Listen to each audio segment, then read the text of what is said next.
You need to tell me why you need that much cash. Derek Klein's voice sliced through the air of Hamilton and Graves Bank. Cold and flat. She blinked, caught between disbelief and rising fury. It was her account, her money, and yet here she was, being grilled like a suspect. Maybe I should call someone. This looks suspicious.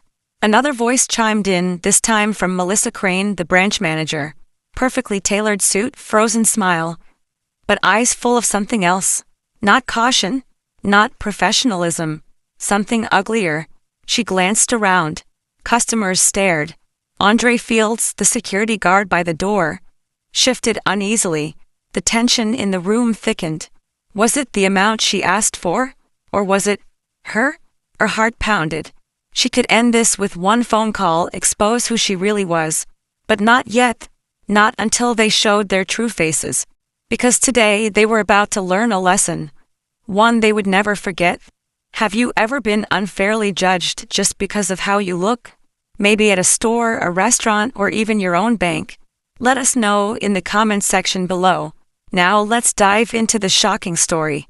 Simone Hartwell adjusted the shoulder strap of her worn messenger bag as she entered the gleaming modern lobby of the Hamilton and Graves Bank flagship branch in Union Square, Westbridge. To any casual observer, she appeared to be just another customer, wearing jeans, a comfortable sweater, and practical boots.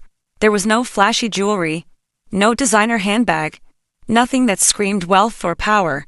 What they didn't know was that she was the CEO of the entire Hamilton and Graves banking empire.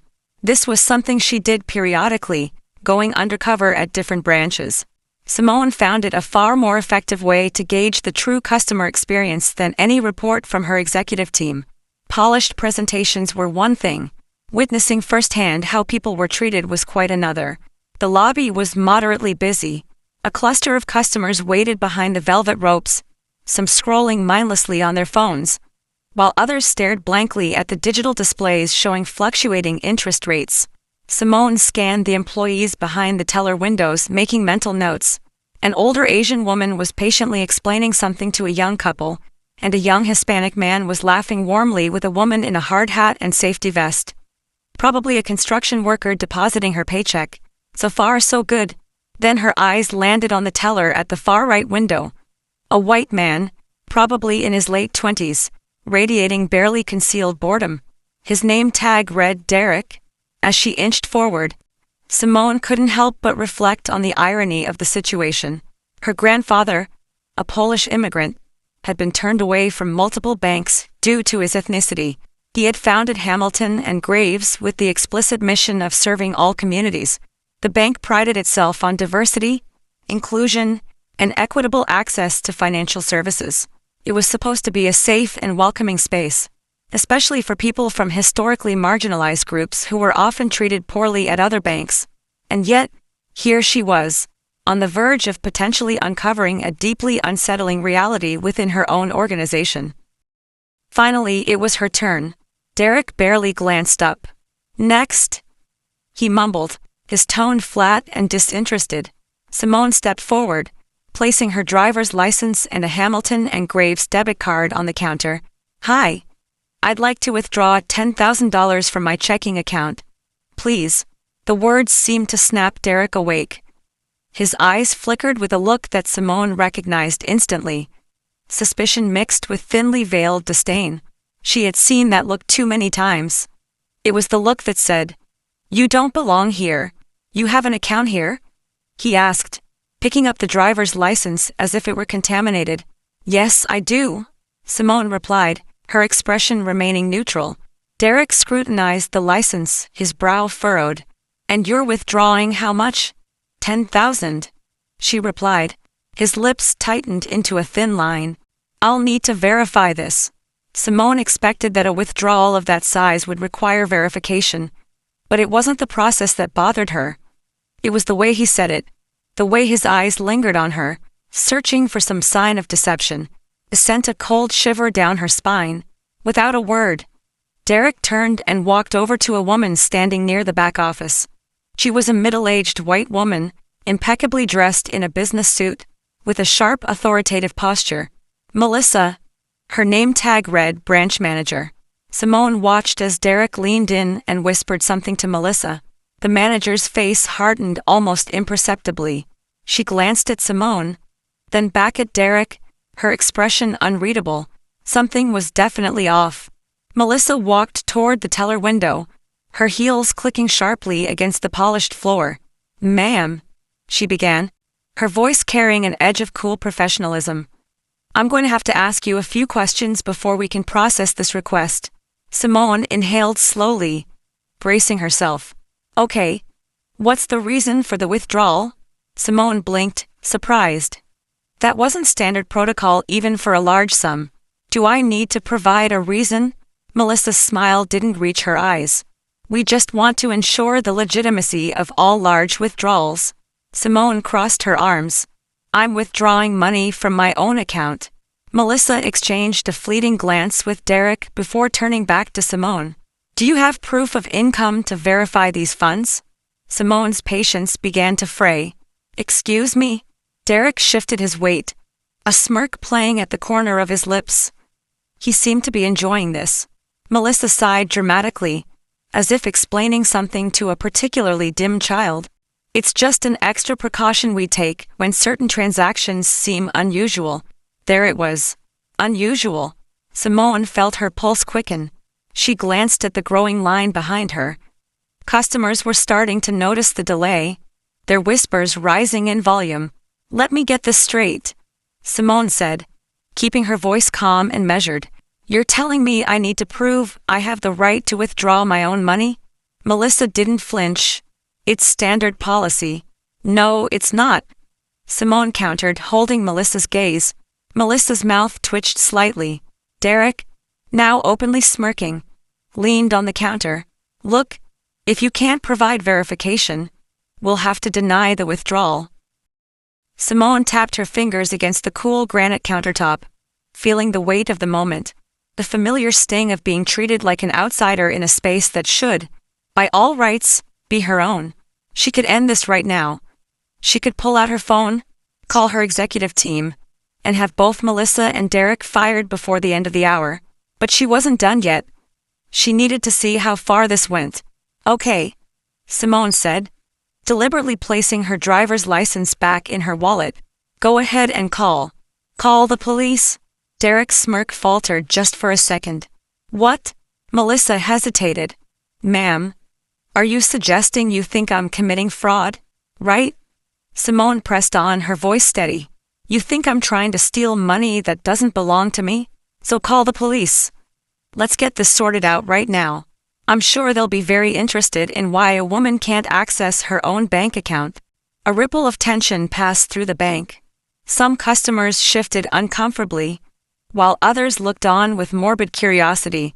The security guard near the entrance, a heavy-set African-American man named Andre Fields, had straightened up, his eyes locked on the unfolding situation. "Ma'am, there's no need to escalate this." Melissa cleared her throat, her voice losing some of its earlier confidence.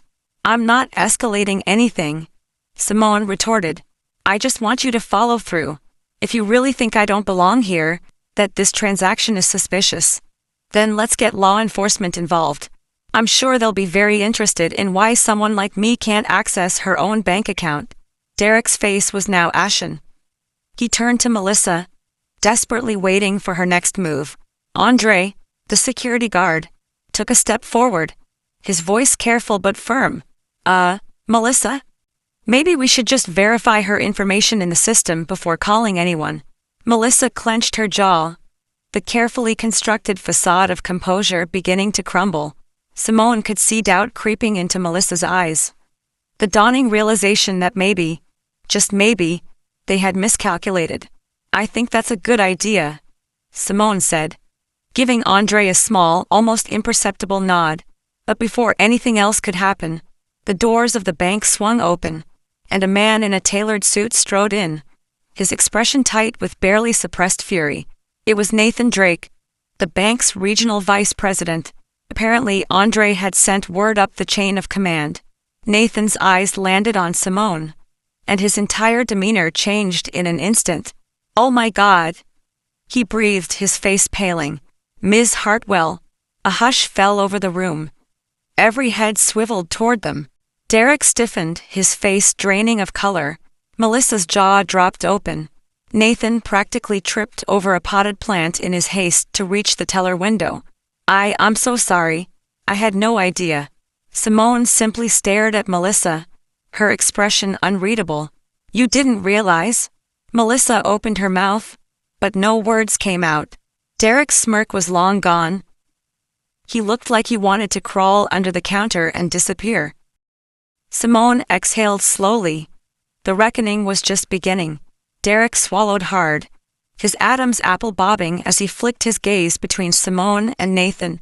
Melissa stood frozen, her face pale, her eyes darting nervously toward the customers, who were now fully invested in the unfolding drama. Andre subtly adjusted his stance, his eyes sharp with a mixture of satisfaction and concern. He had known something wasn't right, and now it was all unraveling. Nathan hurried to the counter, nearly colliding with a startled elderly woman. Ms. Hartwell, he stammered, his face contorted in a desperate attempt at sincerity. I had no idea you were. Simone held up a hand, stopping him mid-sentence. She wasn't ready to let him or anyone else off the hook just yet. No, she said calmly, her voice cutting through the stunned silence. Finish that sentence, Nathan. You had no idea I was. Nathan's lips parted, but no words came out. He glanced at Melissa, then at Derek, his mind clearly scrambling for damage control. That I was who exactly? Simone pressed, her expression unreadable. Derek shifted uncomfortably. His earlier bravado completely evaporated. Melissa still hadn't spoken, as if she were desperately trying to mentally rewind the last 10 minutes of her life. The weight of their silence was damning. Simone let it stretch out, making sure they felt every second of it. Then she spoke again. I walked into my own bank, she began, her voice gaining strength with each word. I followed all of your procedures. I provided identification. I requested a withdrawal from my own account, and you, she pointed at Melissa, then at Derek, decided that I didn't belong here, that I wasn't legitimate, that my money didn't belong to me. Derek's mouth moved, but no sound came out. Melissa finally found her voice, though it was brittle and thin. Ms. Hartwell, I assure you this was just a misunderstanding. Simone let out a low, humorless chuckle. A misunderstanding? She turned slightly, gesturing toward the watching customers. Raise your hand if you think this was a misunderstanding. Not a single hand went up. Melissa's shoulders sagged slightly, her carefully composed mask beginning to crack. Nathan exhaled sharply and took a step forward. Ms. Hartwell, let me personally apologize. This is unacceptable. I guarantee you this will never happen again. I don't want an apology, Nathan. Simone cut in smoothly. I want accountability. She placed her palms flat on the counter and leaned in slightly, her voice dropping to a dangerous whisper. Because let's be very clear about something. If I had been anyone else, if I had been another black woman, a Latino man, a Middle Eastern immigrant, or anyone else who didn't look like they belonged in your narrow little world, you wouldn't be apologizing right now. You wouldn't be scrambling. You would be calling the cops and letting me get arrested in front of all these people. Derek blanched. Melissa flinched. Nathan rubbed the back of his neck, clearly desperate to change the direction of the conversation. Ms. Hartwell, I take full responsibility for this, and I can assure you. Simone turned her gaze toward him, cutting him off once again. Oh, I know you do, Nathan. A muscle in his jaw twitched involuntarily. Because this, she gestured between herself, Derek, and Melissa, isn't just an incident. This is a reflection of the culture in my bank, and that means it starts from the top. She paused, letting her words sink in. So I need you to answer me one question, Nathan. Nathan's breath hitched in his throat. Simone's tone was soft, but her words carried the weight of thunder. How many times has this happened before? Silence descended on the bank. Even the low hum of the air conditioning seemed to fade away. The entire room seemed to hold its breath. Andre, the security guard, looked away for a brief second, his lips pressed into a thin line, Simone caught the gesture. He knew he had seen it before. Simone straightened up, shifting her gaze back to Melissa and Derek. "Well?" she asked, her voice like ice. Derek finally found his voice, though it was barely a whisper. I was just following policy," he stammered. Simone raised a skeptical eyebrow. "Which policy is that?" "The one that says you deny service to people who don't look like they belong in your country club." Derek's face burned red. Melissa rushed to intervene, her voice laced with desperation. "That's not fair, Ms. Hartwell. Derek is a valued member of our team." Simone let out a sharp laugh, devoid of humor. "Not fair, Melissa? None of this is fair." Her voice rang through the bank, loud and commanding. She pointed a finger directly at Melissa. "I asked you how many times has this happened before?" Melissa swallowed hard, her eyes darting nervously around the room. Simone's next words came slow and deliberate, each one a hammer blow. "This is what's going to happen right now." Melissa tensed. Derek held his breath. Nathan looked braced for impact. Simone pulled out her smartphone and tapped the screen a few times. Then she turned it around, finding it displaying a live video recording. "This is going straight to our internal audit team," she said, tone even and unwavering. "I want this footage reviewed. I want this entire branch reviewed. And I want immediate accountability for every single customer who has experienced this kind of treatment here." Derek's face drained of color. Melissa visibly trembled. Simone looked directly at Andre, the security guard. "How often do you see things like this, Andre?" she asked, her voice carrying a quiet intensity. Andre hesitated, his eyes troubled. He shifted his weight, rubbing a hand over his chin. "More than I should, Ms. Hartwell," he admitted finally. Melissa's head whipped toward him, her eyes filled with betrayal. "Andre, how could you?" He held up a hand, cutting her off. "I'm just being honest, Melissa. You know it's true." Simone gave him a small nod of appreciation. "Thank you, Andre. I appreciate your honesty." Nathan stepped in again, his voice filled with nervous energy. "Ms. Hartwell, I can personally guarantee that this matter will be handled immediately. I will ensure that appropriate disciplinary action is taken." Simone cut him off with a sharp look, her meaning unmistakable. "Nathan, fix this now." His jaw tightened, but he nodded quickly, his career hanging precariously in the balance. Simone finally stepped back from the counter, scanning the bank one last time. Customers still watched in stunned silence, their eyes wide with disbelief. The employees looked shell-shocked and apprehensive, and Simone felt something settle in her chest, a sense of fierce determination and renewed purpose. This wasn't just about her anymore. It never had been. It was about every person who had ever been made to feel like they didn't belong in spaces they had every right to occupy. Simone Hartwell wasn't about to let that happen. Not in her bank, not ever again. The weight of the moment lingered in the air long after Simone's words had settled. The customers, once merely silent spectators, now exchanged hushed murmurs, their eyes darting between Simone and the stunned employees. Andre still stood frozen, as if waiting for someone to tell him this wasn't real. Derek looked like he wanted to disappear into the floor. Melissa was motionless, her mouth parted slightly, unable to process the rapid unraveling of her career. And Nathan.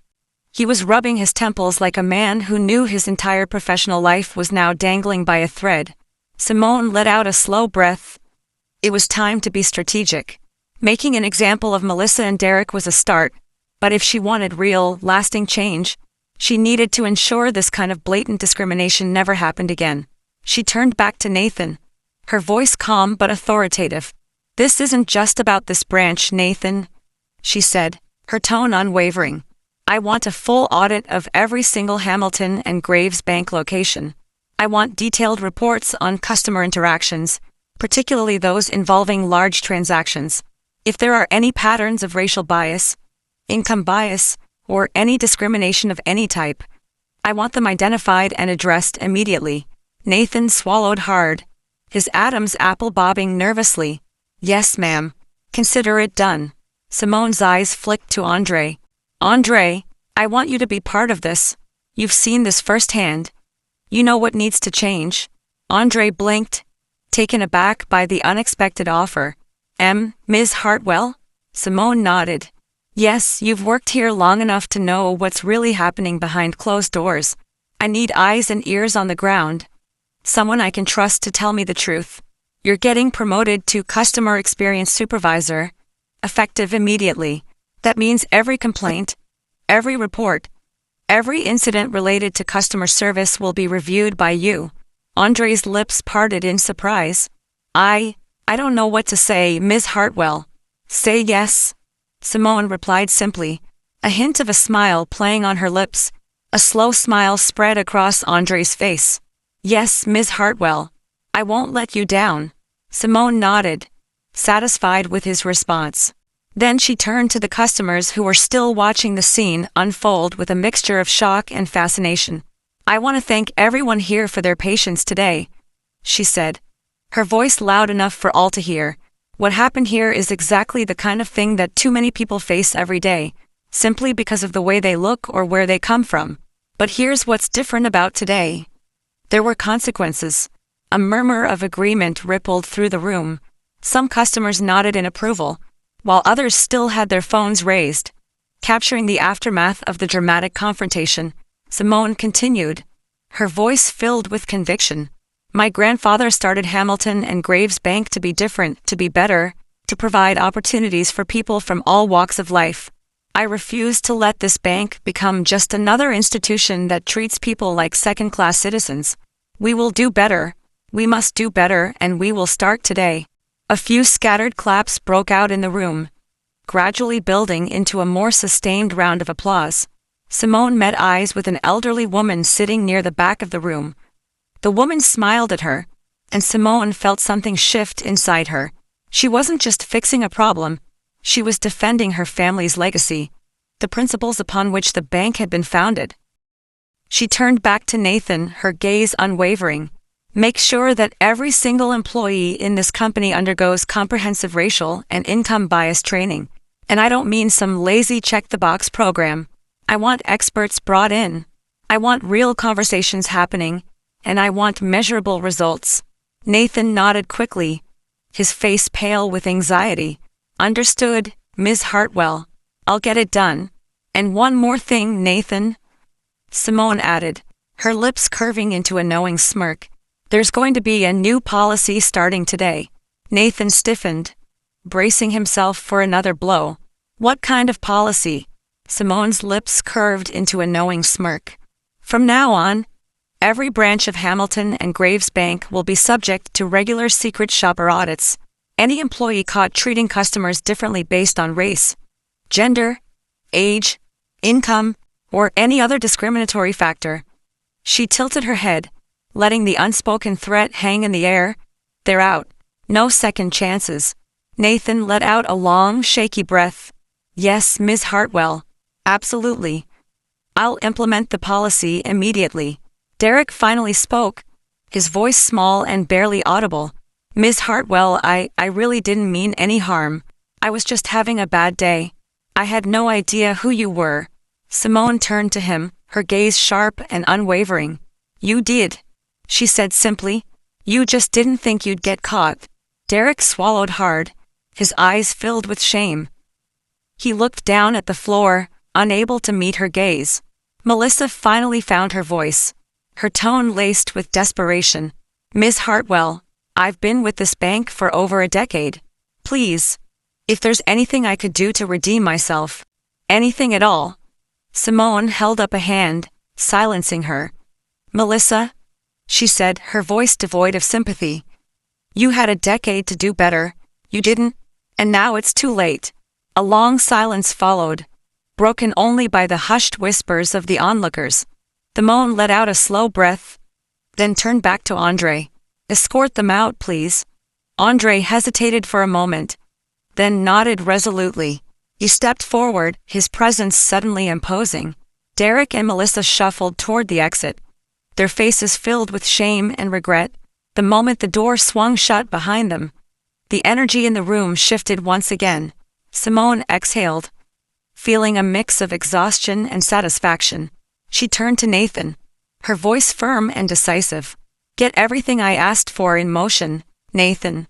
I want updates on my desk by Monday morning." "Understood," Nathan said quickly, his voice barely above a whisper. "You'll have them." With that, Simone finally picked up her worn messenger bag, straightened her sweater, and turned toward the door. But before she could leave, a distinguished elderly man who had been sitting quietly near the back of the room stepped forward, his weathered hands gripping a carved wooden cane. His wise eyes studied Simone with something close to admiration. "Ms. Hartwell," he said, his voice rough with age, "I just wanted to say thank you. I've been banking with this bank for 50 years, and I've seen a lot of changes, but what I saw here today gives me hope." Simone paused, her throat tightening with emotion. She smiled softly. "No need to thank me, sir. This is just the beginning. We have a lot more work to do." And with that, she walked out of the bank, knowing full well that today she had not only addressed a serious problem within her company, but had also reaffirmed the values upon which her family's legacy had been built. She had sent a clear message that discrimination of any kind would not be tolerated, and that Hamilton and Graves Bank would strive to be a beacon of fairness and opportunity for all. The crowd erupted with applause after she had left.